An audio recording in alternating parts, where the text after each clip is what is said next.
আসসালামু আলাইকুম ভাই। আমার প্রশ্নটা হলো, কিছু মুসলিম আছেন যারা এমনটা বলেন যে তারা টুপি পরেন না, দাড়ি রাখেন না, কারণ তাদের হয়তো অনেক সময় অনেক অন ইসলামিক কাজ করতে হতে পারে, যেমন ঘুষ দেয়া, ঠকানো, মিথ্যা বলা ইত্যাদি। এ ধরনের ক্ষেত্রে ইসলামেরই বদনাম হবে যদি তাদের মুসলিম হিসেবে শনাক্ত করা যায়। তারা কি সঠিক? ভাই, আপনি প্রশ্ন করলেন যে এমন কিছু মুসলিম আছেন যারা বলেন, যুক্তি দেন যে আমরা মুসলিম লেভেল পড়ি না টুপি আর দাড়ি, কারণ আমাদের অনেক সময় বিভিন্ন খারাপ কাজ করতে হতে পারে, যেমন ঘুষ দেয়া, ঠকানো, মিথ্যে বলা, তাই আমরা ইসলামের বদনাম ছড়াতে চাই না। ইসলাম নিয়ে আলহামদুলিল্লাহ তারা কিছুটা চিন্তা করে, সেজন্য তারা বলে যে তারা এই লেভেলটা পড়তে চান না। আপনারা দুই ধরনের মানুষ দেখতে পাবেন, একদল হতাশাবাদী আর একদল আশাবাদী। হতাশাবাদী লোক কোনো কিছু সবসময় নেগেটিভ ভাবে চিন্তা করে, আর আপনি যাদের কথা বললেন তারাও এই দলের। আমরা লেভেলটা পড়ি না কারণ কোনোদিন হয়তো খারাপ কাজ করব, যেমন ঘুষ দেয়া, ঠকানো, মিথ্যে বলা, আমরা ইসলামের বদনাম ছড়াতে চাই না। আমি তাদেরকে বলবো, আপনারা কেন আশাবাদী হচ্ছেন না?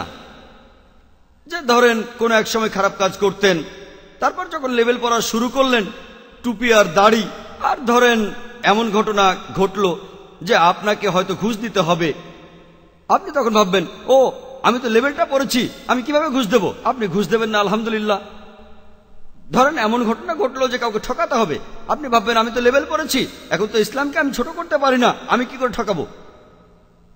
অথবা ধরেন আপনাকে কোনো জায়গায় মিথ্যে বলতে হবে, তখন ভাববেন, ও আমি তো লেভেল পড়েছি টুপি আর দাড়ি, মিথ্যে বলবেন না। এতে করে এই দুনিয়াতে যদি উপকার আপনি না পাবেন ইনশাল্লাহ, ইনশাল্লাহ পরকালের জীবনে অনেক উপকার পাবেন। আমি কোরআনের একটি আয়াত দিয়ে লেকচার শেষ করেছিলাম, পবিত্র কোরআনের সূরা ইসরার 81 নম্বর আয়াত। আপনি যদি মুসলিম হন, মুসলিম মানে যে নিজের ইচ্ছাকে আল্লাহর কাছে সমর্পণ করে, সে মুসলিম হিসেবে গর্ববোধ করে, সে আল্লাহর কাছে আত্মসমর্পণ করে গর্ববোধ করে, সত্যের ধর্ম পালনে গর্ববোধ করে। যদি সে সত্যিকার মুসলিম হয় তাহলে সত্যকে মেনে চলবে। আর পবিত্র কোরআনের সূরা ইসরার 81 নম্বর আয়াতে উল্লেখ করা হয়েছে, ওয়াকুল জাল হক ওয়া জাহাকাল বাতিল ইন্নাল বাতিলা কানা জাউকা। যখন সত্য এসে মিথ্যের সামনে দাঁড়ায়, মিথ্যে বিলুপ্ত হয়, কারণ মিথ্যা প্রকৃতিগত কারণে বিলুপ্ত হবে। আমি এইসব লোকদের বলবো যে যদি আপনাদের মনে হয় যে কখনো খারাপ কাজ করবেন আর লেভেল পড়া থাকলে ইসলামেরই বদনাম হবে, এখানে হতাশাবাদী না হয়ে আপনারা বরং আশাবাদী হন। আপনারা লেভেলটা পড়েন, ইনশাল্লাহ আপনারা আরো ভালো মুসলিম হবেন।